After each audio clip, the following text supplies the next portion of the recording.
Welcome to the More Podcast, M-O-R-E exclamation point. Welcome to our podcast where we want more of Him. We want all that God has for us. We're not just satisfied going to church on Sunday. We want more. We don't claim to be biblical scholars. We're just two best friends inviting you on our journey as we share stories of how God moves in our everyday lives, the lives of others, and the lives of those in the Bible. We're excited you're here.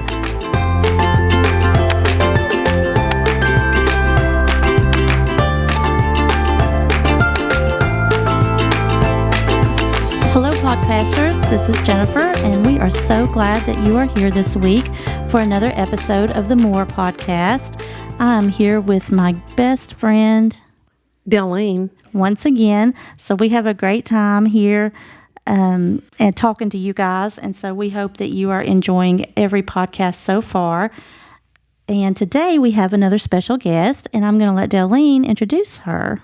So this is one of those episodes, and Jennifer, we talked offline that when we have someone who we both just love, and is a special part in our hearts, then we tend to get really excited and we just talk over and we just want to get it all out. So Jennifer and I are going to try to behave ourselves today and not completely talk over the special guest. But this lady is someone who, when I moved to Westmoreland, so you guys know my dad's a preacher.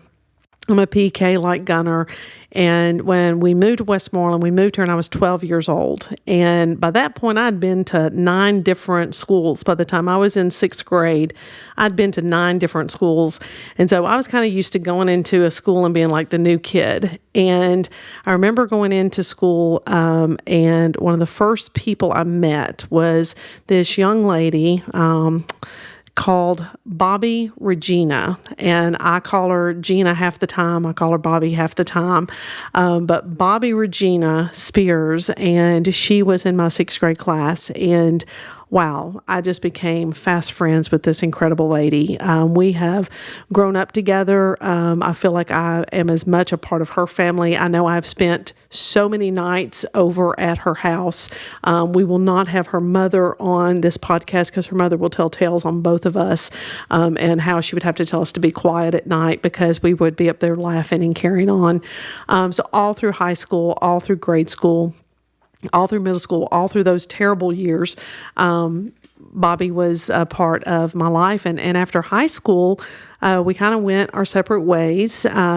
She was married, and she's going to share her testimony and that. And I went off to college, and it wasn't until a few years later, after one of her sons and mine, and Tate, Jennifer's son, started playing football together, and it brought us all back together again. The boys were probably in 7th grade and brought us all back together again. Gina has an incredible testimony and an incredible life. Her family is wonderful. One of those families that you just love to be around them because they love each other. And she's got 2 sisters and a brother, and they're just an incredible family. So I could keep going, but I'm not going to. We do not promise that we may or may not cry on this podcast. We don't know. It's whatever hits us today. On this. But Gina, thank you so much for coming and spending some time with us on the More Podcast. Thank you for inviting me. Absolutely. So we are going to have to go by Bobbye today because that's what fine. I know you as. So every time you say Gina, I'm like, who's that? Who's that? I know. It's like when I say Sissy and everybody goes, who's she talking about? Remember, okay, if you've got a chart out, Sissy is Jennifer, Bobbye is Gina. Okay, so just kind of follow that along, right? Yes. So Bobbye is here. Yes, Bobbye. So I was wondering, do people that knew you when you were younger call you Gina, or is it just, okay? I was going to say that my mom, if I had followed her advice, I would be Gina to today. Okay. But in 5th grade, I was a little strong-headed, and my teachers wouldn't call me Gina. They called me Regina, and I didn't like that name. So I decided in 5th grade I wanted to change my name. So I figured that's what it was, because I think I hear more people call you Gina, but then I know Dalyne went to school with you, so she always, vice versa. She always calls you Gina. Okay, well, both are beautiful. But for today, you are Bobbye. That was fine. I answered to both. Okay. All right. So why don't we start off? I'm just going to let you kind of just lead into your testimony. The purpose of this podcast is just how God works in our everyday lives, and we have shared so many everyday life moments, and I just think it's going to be really special. So I'm just going to kind of turn it over to you and let you tell us your story, tell our listeners your story, and Jennifer and I may break in with a question or two along the way. So, Okay. I moved to Westmoreland when I was 4 years old. My dad grew up in Westmoreland, my mom in Allen County. So this is where my family is, my church, my everything. This was my world, so to speak, growing up.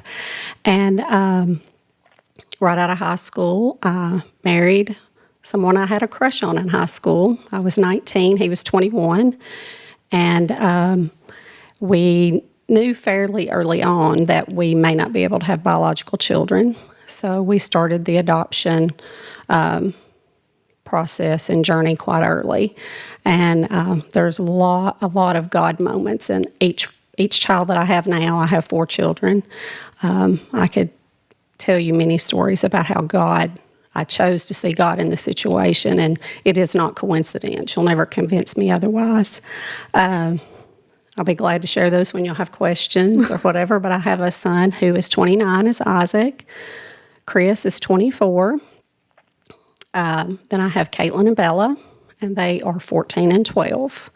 And so I have a wide range of children, a wide range of personalities, a wide range of stories, how they came to be ours. And then almost 6 years ago, my husband was diagnosed with cancer. He had glioblastoma, and he passed away just a few months later. And then that was in January of 2019.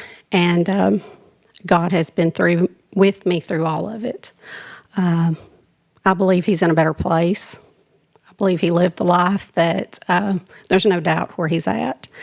And I just pray that I'll continue to show my kids and my community that God will take you through the hard times. It's such a great man. I just remember, and I met y'all, I guess, at football. Yeah. Well, actually, Jennifer, I don't know if it was before that. Was it before that? They were about 3rd grade, and they started playing soccer together. Soccer, that's right. And he called Chris Tate Frog. He called him Toad. Toad, okay, Toad, not Frog. I remember now. He didn't know the name. It wasn't I remember Tate. now. And he couldn't speak good English. So what our podcasters don't know, because they haven't heard this episode yet, is that Gunner's mom, we haven't released this yet, did a podcast for us, and she was talking about Bobbye, her friend Bobbye, who God used you to open the door to adoption for her. And so it's not coincidence that God has you lined up next for us to talk to. But that is right. 3rd grade, Toad, I remember that. Yes. Very vividly now that you have told me that. And he could not speak good English. I remember that. So tell us a little bit about, where do you want to start? I can start with Isaac. Start with Isaac. Yeah, let's start with Isaac, and then let's... Yeah. His adoption story, we found out 2 weeks before he was born that we had been chosen by birth parents. And it was a little scary because they had called from the adoption agency and asked if we would be willing to take a child with a blood disorder. And because we had checked maybe, you get all of these lists of things and you have to answer yes, no, maybe, whatever. So we prayed about it, we talked about it, and we said yes, we would be considered. And it was hemophilia. And prior to that, we knew nothing about it. We had no facts or anything about it. How long had you been married at this time? We had been married about 8.5 years. Okay. Yeah. And so we told them that we would consider it, and our name was put in the pool with other couples or to be looked at by this young lady. And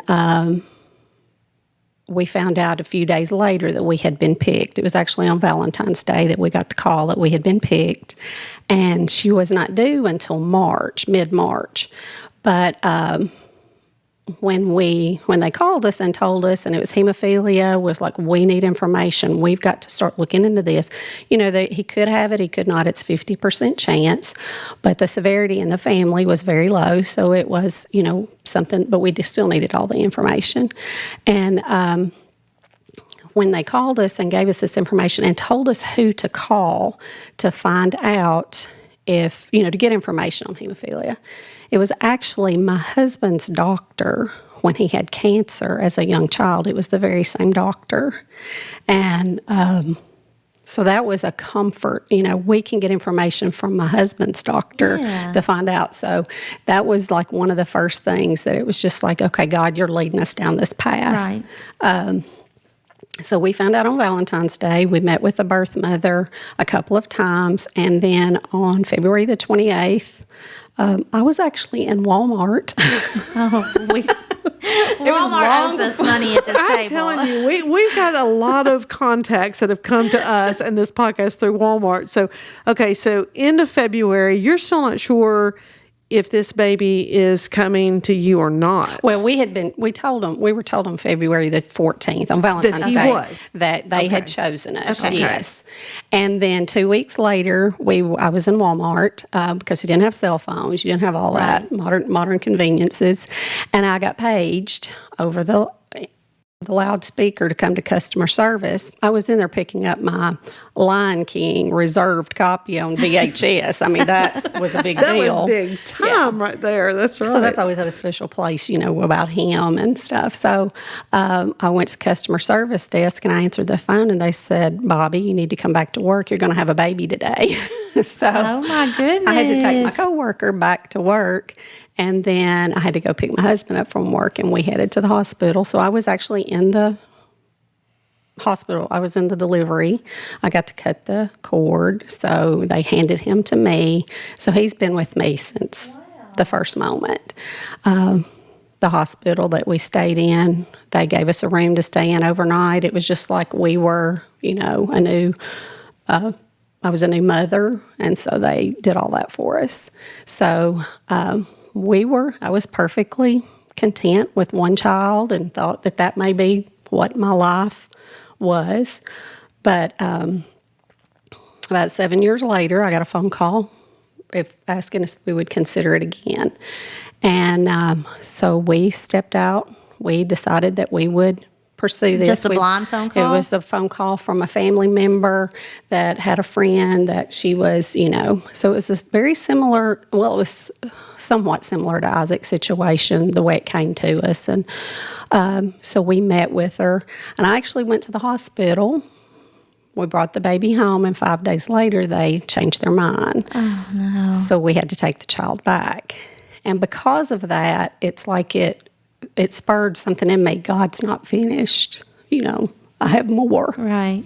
Wow. And I want to stop you right there. I'm going to stop you right there for just a second to acknowledge, and anyone who's listening to this, anyone who, and it doesn't have to be a child, or you feel like this is my plan, this is where I'm going, even to the point where you are holding this baby and the mom goes, no, I want that baby. And the crushing spirit. Oh, yeah. Just the crushing of that spirit. But to say, wait a minute, this is still, God still got me. Right. And I want y'all to keep listening to these moments. Gina said, Bobbye said, there's a lot of moments in her life where God stepped in and God spoke through your heart and said that this is me and it's okay. And so I want y'all to listen to those moments because this is just one of many of those moments she's going to share in her testimony. So baby, you've got a baby. No, you don't. All right. But God's not through. So what happened next? Well, my human heart wanted to stop. I don't want this heartache anymore. I can't take this. This is difficult for me. It's difficult for my husband, my whole family. My little boy Isaac, who's 7. Yes. He had prayed for a sibling. He already had names picked out, and all this stuff. So it was very difficult. but it was like, God, you're not done. If I'm going to follow God and His plan for my life, I have to see where He leads me. Even with the broken heart, with, like you said, my human heart was breaking, and I know that there were several tears cried on behalf of your family, on behalf of Isaac, yet back at it you went again. Yes, it took a few months, and then we researched, we looked into several different things, but it was like, and my human side was saying, why can't you be satisfied? You have a child, he's healthy, and I knew that. I know that. He was perfect in my eyes, but it was just uneasiness in my spirit. It was like, God has more planned for you. God has more. And at that time, I would have never dreamed I had 4 children. I would have had 4 children. But anyway, so we kind of ventured. The next venture took us to a special needs child in China. And we were actually matched with a little girl. And we already had pictures. They were contacting us, sending us information. We were very close to traveling. And then the government...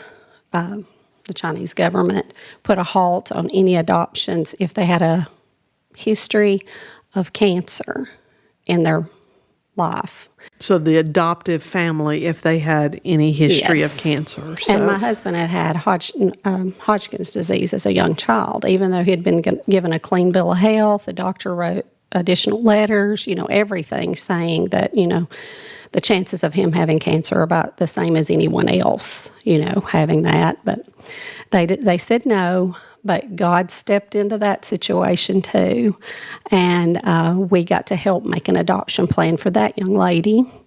And I get to see her several times annually, just at different events. So we get to know she's okay. She's good. She's, wonderful young lady, grown up in a wonderful Christian family. And then when that happened, it was like, I don't even know what to do. It's just like, that maybe it's an older child. God, where do we go? What do we do? And that's what led us to Christopher. And the Philippines, the agency we were working through, they had a Philippine program. They had some children on a waiting list, and it's very hard to place older children.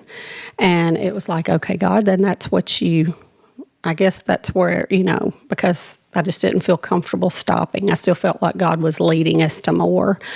And so we were sent his file, and we had information of a home where he lived, and the school he was attending.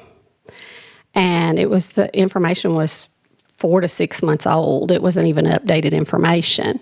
But I got online and I Googled the name of the school and the name of the children's home. And a missionary couple popped up out of Texas. And I thought, what are the chances? It said contact us. So I did. I sent an email and just told them very vague information.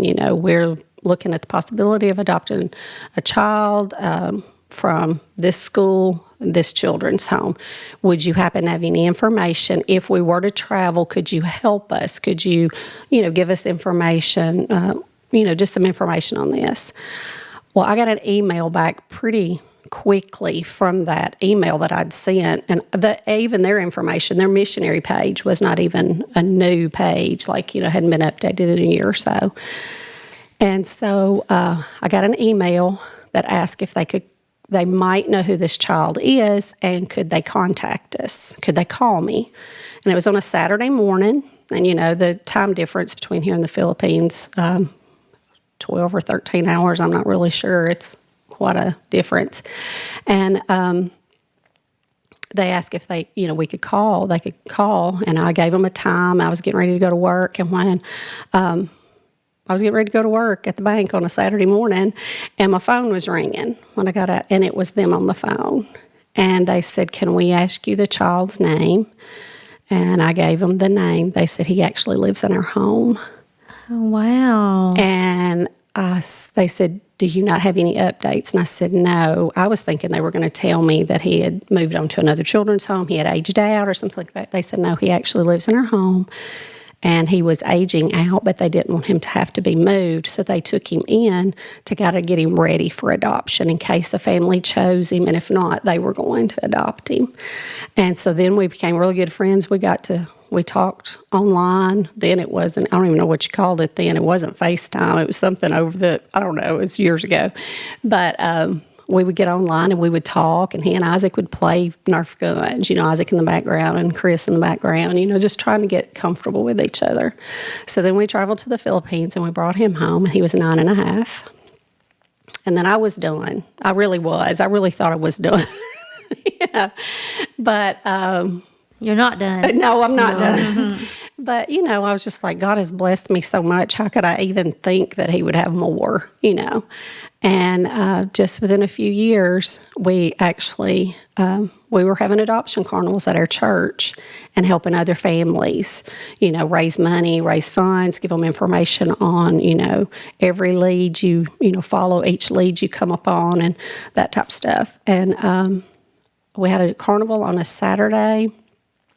And we had looked into fostering, but it just didn't seem a fit for us, because it was like, is there something else out there for us? But if I'm going to have any more, God's just going to have to bring them to my door.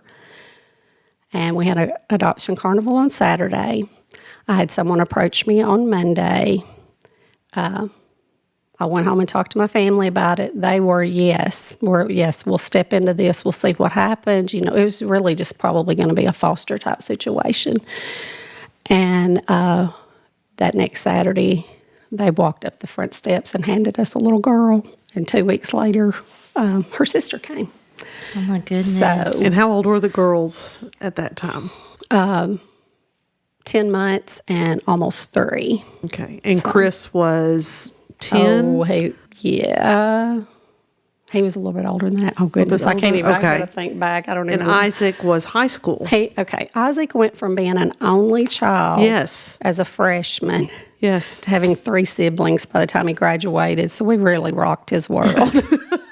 We threw him for a loop, let me tell you. But I kept reminding him, this is what you've always prayed for. So, right. You did ask for. That's right. You did ask for siblings. So yeah, so it was a very eventful high school time for Isaac. Well, and even just going from baby, I'm adopting a baby, to now I'm adopting a 9-year-old who already had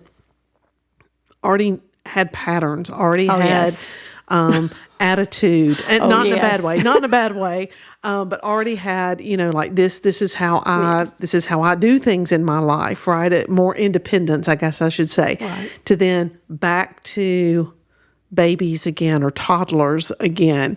What an incredible roller coaster that had to have been in your family, just your immediate family, not to mention your outward family, your mom and your dad and your sisters and your brother. I know who leaned in for that. So, I've always had a huge support system when it comes to family. I got a phone call, will we be willing to do something to Saturday? And I called my mom and my niece, and I said, okay, I'm going to have a little girl next week. Can I get some help? Because I couldn't take off work. Right. I mean, I was just helping out. So between my mom and my niece, they were like, we got the days covered, So they stepped in until we knew what was going on, which took a little while, and then eventually got them into daycare. And so, it's been a roller coaster for all of us. That's just, and so how long did you have the girls before you knew we will now adopt these children as well? We took them in September and the 1st of October of one year. And then in February, the birth mother asked if we'd be willing to adopt. So, we honestly thought it would probably be like a foster situation, maybe, and even the young lady, we tried to minister to her and the birth father. And that was a tough situation just because you feel for people. You don't want to do anything to cause them harm. But also, I knew in my spirit, God had sent 2 little girls that we needed to protect, and that was our priority at that time. And so we had to, there was a lot of sleepless nights wrestling with what was happening.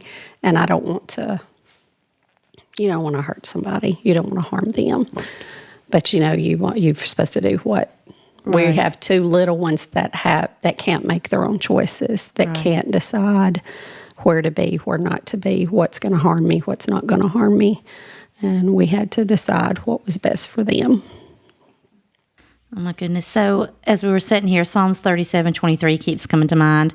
In the NLT says, the Lord directs the steps of the godly. He delights in every detail of their lives. So what would you say to people who cannot conceive, who are thinking about adoption, but are so overwhelmed by anxiety through the whole process? Because it sounds like it can be, and I know that you had good days and bad days and anxiety-filled days too, but God did direct your steps. And if you follow him, he has a plan. Yes. So what would you say to those people who are just overwhelmed with anxiety going through the process or thinking about the process? One day at a time. Just take it one day at a time. Do a lot of praying. There's something that a lot of times it's hard. A woman has to grieve the thought of carrying a child, being pregnant. Right. Because that's a natural desire. And one of our first meetings we went to, the lady that was speaking, she said to the women, do you want to be pregnant or do you want to be a mama?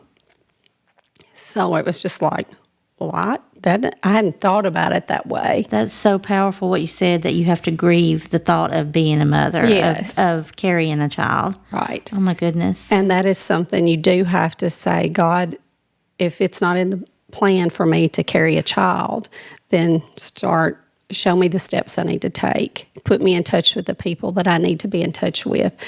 I would encourage everybody to follow every lead you have. And yes, you will be nervous. And yes, you will have questions. You will be very apprehensive. And setbacks. And you will have but don't give up. setbacks. Yes, because, we face those. But just continue to believe. If God has put this in your heart, that this is the plan for you, that you will be parents, that you will have children, you have to follow this plan. You have to just let him take the lead and Lord, lead me where I need to go. Show me, put people in my path that I need to be, walk with or get information from. One lady, she called me that we were helping with through the adoption carnival. She called me and she was just really torn up. She said, I went to the doctor to have my physical, and the nurse came in and saw what I was doing and said, I have somebody that's actually thinking about placing their child for adoption. Well, they ended up adopting that child. I said, follow the lead. Every lead you get, follow it. And and it's not easy because it's very scary. You don't know Just as somebody on the outside looking in, if I were thinking about it, first of all, I'm going to think of the money, the finances. But you said you raised that money through fundraisers. Yes. With Isaac, it was before you really did stuff like that. Okay. It was like, if you can afford to adopt, you just pay for it. Right. But God provided in that. And my husband got laid off just a few months before we got the information to start the class. And it used to be you were on a waiting list to even get into the program to start the classes. And so he got laid off. I called the agency. I was torn to pieces. I'm just like, I'm not going to be able to do. It's just like, hon, you've been married this many years. You've paid your bills this many years. And they work with you. I mean, they basically set up payment plans, Okay. Like when you finish a certain amount of paperwork, you do that. You pay them then when you finish another set of paperwork, you have a fee that you turn in. And the one we did, it was income based, so it was out of a the Methodist Church in Nashville, and it was income-based. So that's the way that was. As far as then, by the time we were ready to adopt Chris, it was people were a little more open to doing fundraising for adoption. And we just did several different things. We had, yard sales galore. When people found out and I'm not a fan of yard sales, I'm just not, but I was willing to have them if it meant, bringing a child home or whatever. So we did that, and people would find out that that's what you were doing it for and just make donations. And God provided along the way. I love music. So Dalyne, when she had asked me about scriptures, what scriptures or this and that, have ministered to me throughout. And right now, there's a song. I think it's kind of new. I don't even know that for sure. But for the past couple of weeks, it's just in my spirit, and it's "The Lord Will Provide." I encourage you to listen to it. Oh, wow. It was, if you pull it up on YouTube, it's at Passion 2024. The guy was singing it. And I have just had that song over and over. And I know that God provides. Everywhere He leads you, He provides. If you're obedient. Yes. So he'll lead you, and then you take the baby step, and then he'll lead you again, yes. And then you take the baby step. But you can't let fear hold you back. I'm assuming with adoption, just like everything else. Right. I've not gone through adoption, but I do know in every other aspect of life, wherever there's fear, He'll give you a step. He won't give us the whole picture, or else we would turn around and run. We'd never do it. We'd be scared to death. Well, yeah. You get a little piece at a time, and then you step back and you look, and it's like this beautiful masterpiece that He's created, and you've been a part of it. But yeah, when you're in the middle of it and you just get this one little piece and it makes no sense, you don't know why you're facing this, you don't know why, but then that road leads you a different way or brings on a different circumstance, then you can look back and say, oh, that's what that was about. So I'm about to go somewhere in your testimony that is, you briefly mentioned it, but in 2019, your world was rocked. Yes. I don't mean that callous. I don't mean that in a joking way. And that's when the love of your life, the man who'd been beside you and you'd been by him since childhood. Keep in mind, remember, there was a lot of nights that we would sit up there in Gina's, in the loft at her house, and we would giggle and talk about this handsome boy that she was going to marry one day. And she did. And it was like Cinderella and Prince Charming. And then in 2019, you found out that Richie had cancer, was diagnosed again with cancer, and that was very quick. Yes. Quick. So can you talk to us and talk to those who listen to this podcast about what happens when life feels like it's all together, and now we've got a family of 6, and we are loving life, and the kids are great, and now what is happening? Right. Talk to us about that. It was actually in the spring of 2018, he started having a few little issues, just a numbness, tingling in his leg, and he had gone to the doctor. He worked in Nashville. He drove back and forth to Nashville. You sit in a car and that it was the right leg, thinking it was something to do with that. They ran a few tests, didn't really think it was, you don't know. And then in March, they did a test and found that he had some lesions on his spinal cord. We're just supposed to watch him for a few months, but and during that time, from March until July, I guess it was, we could just tell that the lesions weren't showing any change, but he was having some weakness that was starting in his legs, and he had a couple of falls, which, if you knew my husband, that was not easy for him. He was not the one that's, He doesn't want anybody taking care of him. He did not want that at all. And then, so finally it just came to the point to where we've got a biopsy to see what's going on. So that was in August of 2018. And got the diagnosis. And he had glioblastoma of his spinal cord. And pretty much just there's nothing that can be done. We thought we had a lot more time than we did based on the diagnosis and all of that. But God was in all of that because the timing, because he did not suffer. He did not lose a lot more of his, the use of his extremities, which it was very difficult for him to just come to terms with anybody having to take care of him. That was not his nature at all. He did not want that. Both of my boys, I had a senior in high school and a senior in college. And it happened over their Christmas break. It was a very sudden thing. We knew that it was long term, it was coming, but we did not know it was happening so soon. And some people, when they have a loss like that, they can kind of maybe not talk about it or not speak so much of it. But I had a 7 and 9-year-old daughter that's what they wanted to talk about all the time after things, happened, transpired and everything. Wanted to talk about Daddy being in heaven. They knew, and we had a wind chime on the front porch. Every time it would, the wind would blow.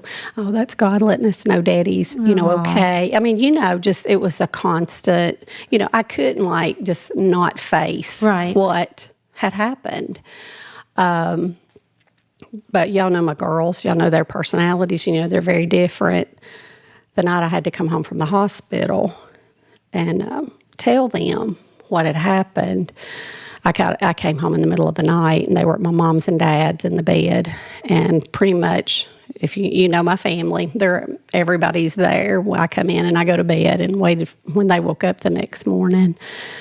They woke up and I was in the bed with them. And they were like, Mom, you're home. Because I'd been with Richie in the hospital over the weekend. We went in on Friday night, and on Tuesdays when he passed, very unexpectedly, or they would have went and visited their daddy over the weekend. Right. We just weren't expecting that. But one thing that, knowing their personalities, they said, so where's Daddy? So I had to tell them. I said, well, Daddy passed away, and he's in heaven now. Well, Caitlin, the sweetheart she is, she's, oh, you're lying, Oh, no. And anybody who's listening who knows Caitlin, knows Caitlin. Yes. And then Bella's little personality says, oh, Mama, now he can walk again. Oh. And I'm just like, yes, honey, yes, that's the way we're going to think of it. My goodness. He's good. He's in heaven. He's with Jesus. He's not going to suffer. And we just got to keep moving and keep walking. I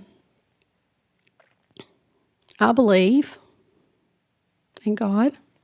I believe He has prepared a place for us. I don't know how it all works. I don't know what it's going to be like when our lives are over. But I do believe that there's a better place. And that you'll be together again. And I mean, what that will be like, I know it's not going to be like an earthly. Right. But when you live your life and it is a better place prepared for us, it promises that in the Bible. I believe it. And if I had, I can't give up and quit, or that's saying I don't believe what I've said I believed for years. Right. So you keep just ministering to your kids and ministering to family members, and you grieve. But, God's got His hand on you. He's leading you. He's guiding you through it. I don't know. If I did not have the faith that I had, I would probably be a basket case. I'm sure I would be. But I know that God's been with me through so many other things.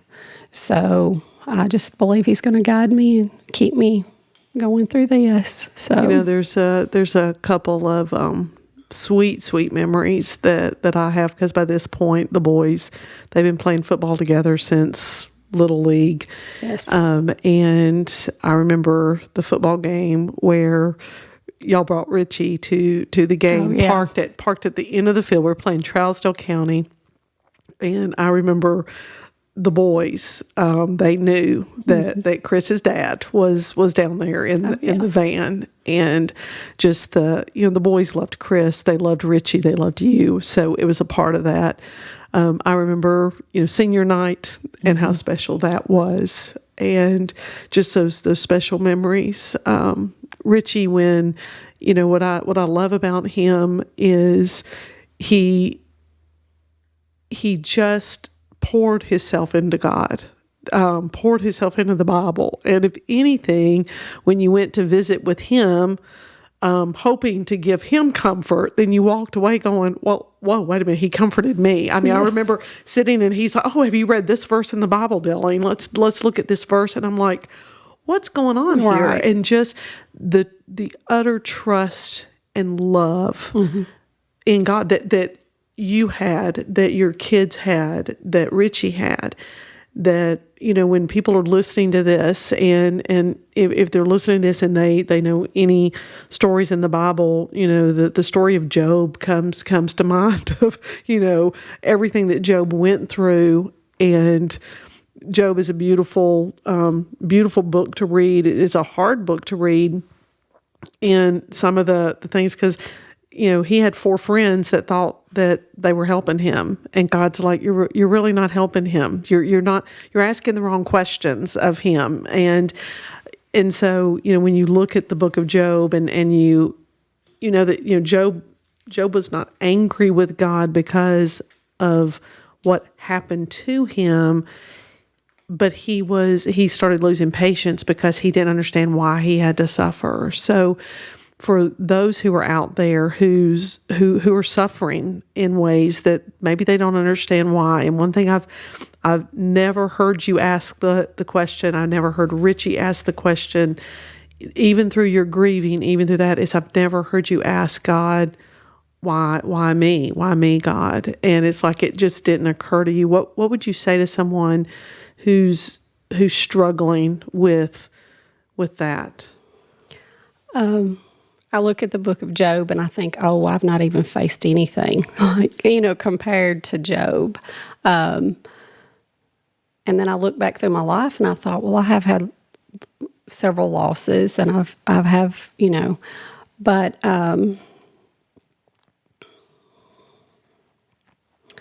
we have to accept the good and the bad that comes. There's times of celebrating, there's times of grief, and our witness is how we manage those. How are we going to witness to someone else in their life when we face grief or we face something like that, if we just throw our hands up in the air and quit? I mean, you have to, I know that God's a sovereign God. He doesn't allow things to happen that He doesn't have a plan. He doesn't have your next step ordered. And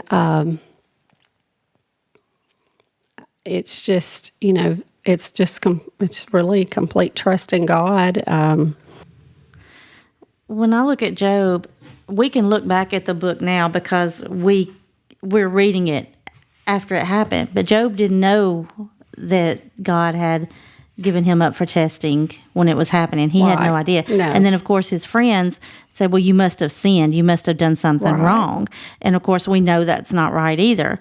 But as I look at your life, Job had ups in the beginning, downs in the middle, then he had ups again at the end. So it looks like, through all of the ups and downs, that you never turned your back on God and that you continue to lead other people to Christ, and that even like with Tanya, when we were talking to her, God used you to open that door for her to have a baby girl. And so God's used you throughout your whole entire life.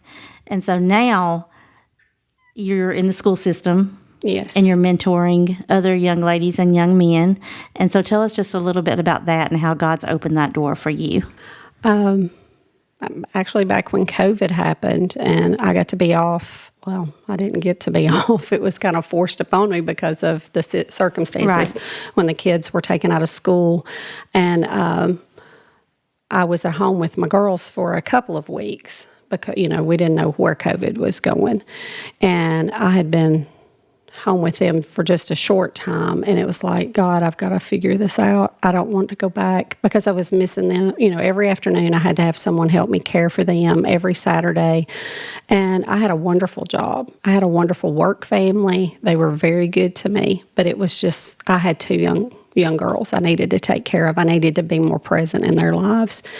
And so God, I just prayed about it. God helped me figure out our insurance, helped me to, get things in place so that I can step back and do something different. And I was going to sub, in the school so I would have their hours and be off when they're off. And Jennifer, you kind of helped me. You kind of encouraged me in some of that too. I don't know if you remember, I called a couple of times asking some questions. And so I was able to start subbing. And then within just a matter of less than 6 months, I got a full-time job at the school, and I've been there since 2021. I guess in the spring of 2021 is when I started full-time, and I love what I do. I mean, I'm in the computer lab. I get to see kids. They come in before school. They come in during break.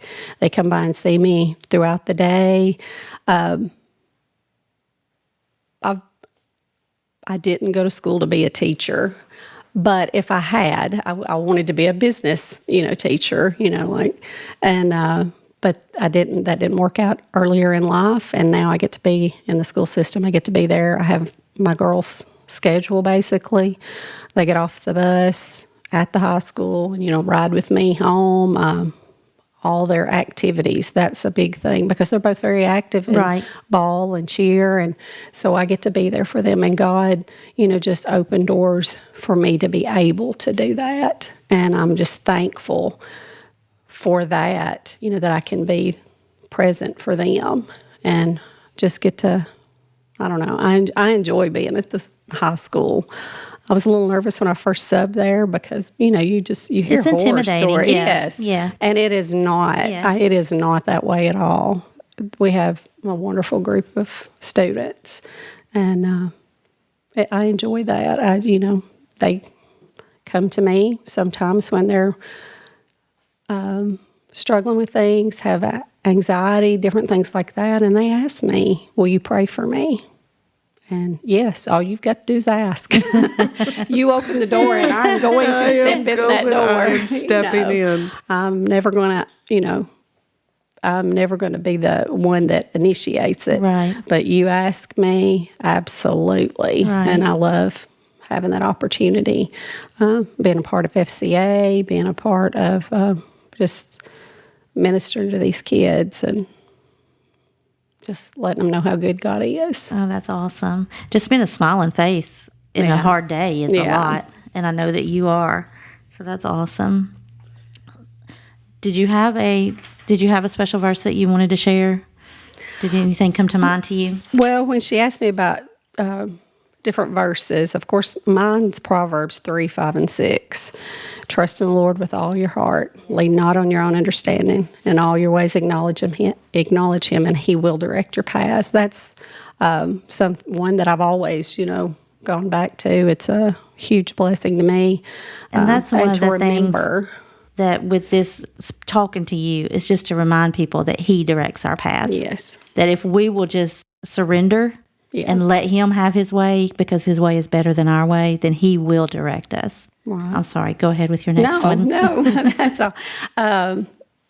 And the Lord's Prayer, I've prayed that since I was a little girl. Right. But during Richie's sickness, give us this day our daily bread. I, grew up, you think it's food, whatever. It is not food, people. It is not food. Because in John 6:35, Jesus says, I am the bread of life. So give us this day our daily Jesus. Is Yes. what, Right. Right. And I've encouraged some others who've, with that verse, just look at it a different way. It's not, it is what we need every day. Romans 5:1-5, it talks about suffering produces perseverance, character, and then character, hope. We're nothing if we don't have hope. And there is hope. And, if anyone has lost hope, I pray that hearing my story, something I've said that will give you a glimmer of hope. Like Dalyne said, she about when people would come and visit Richie, I had more than one person tell me, I came to encourage him, and he ministered to me while I was there.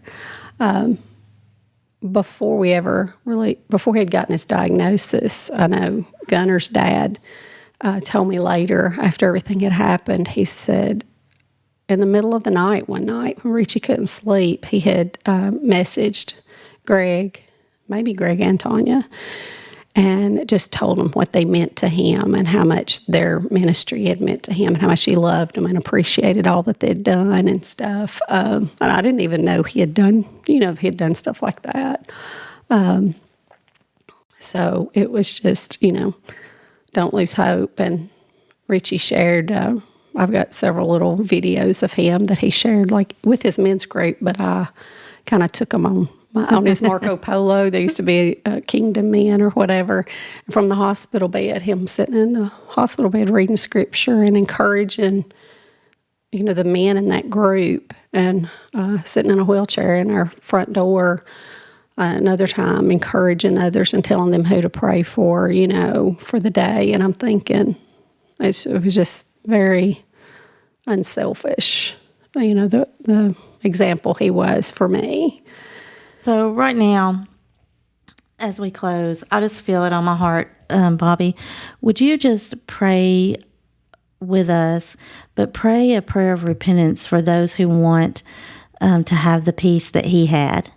Even in the midst of death, he had peace.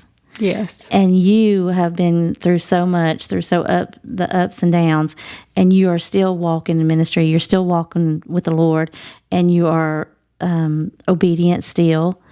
But I just feel like there's some people out there who need the peace that Richie had. And if they want it right now, they can receive it. It's not hard. So would you just talk about that for a minute and maybe just pray for us? And if they want to receive salvation, to receive that peace, talk a little bit about that. You didn't expect to do that. I know you did not. I know you did not. There is a peace that comes that is unexplainable when you truly surrender your life to God. If you want to hang on to a little bit of your life and you want to, I want it my way, I want things to go my direction, and you're not willing to give it all completely to Him, you're not going to have that true peace that comes.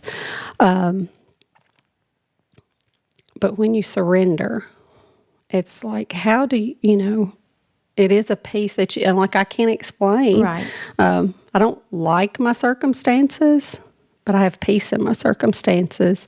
And God has blessed me. And when I say I don't like my circumstances, it's not that I feel like I have bad circumstances, Of course, but you've had loss and you wouldn't choose that. Yeah, I would not choose that. But I do know that there is peace that you can't explain to somebody. I know God can give it through salvation, through Jesus, His Son. There's one way, and it's through Jesus. And He came, He died, and He rose again. The last part we must remember, He rose again. He conquered death so that we could conquer death. He's the ultimate sacrifice, and His blood covers it all. Lord, as I come before you, Lord, I praise you, God, for this night. I praise you, God, for each listener tonight, and I pray, Lord, that you will touch their heart. Lord, if there's a peace if they don't feel peace, God, I pray, God, that you'll help them to get into their word. Help them to open their hearts to you. And Lord, just fill them with that peace that is unexplainable. God, you've been with me, you've walked with me, you've led me, you've guided me. And it's been through some difficult times, but God, I praise you for those times, because through that, you continue to give me hope in tomorrow.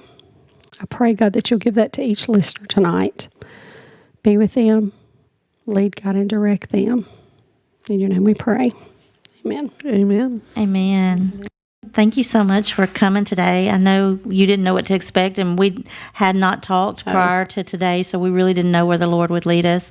But thank you for sharing your life, your testimony, and we get a front row seat to it. So she is as great of a person as she sounds, and we are just thankful for you, and you are welcome. You have an open-ended invitation. If you would like to come back and join us again, we would love to have you. Thank you. Absolutely. Love you. Love you so I love much. you. All right.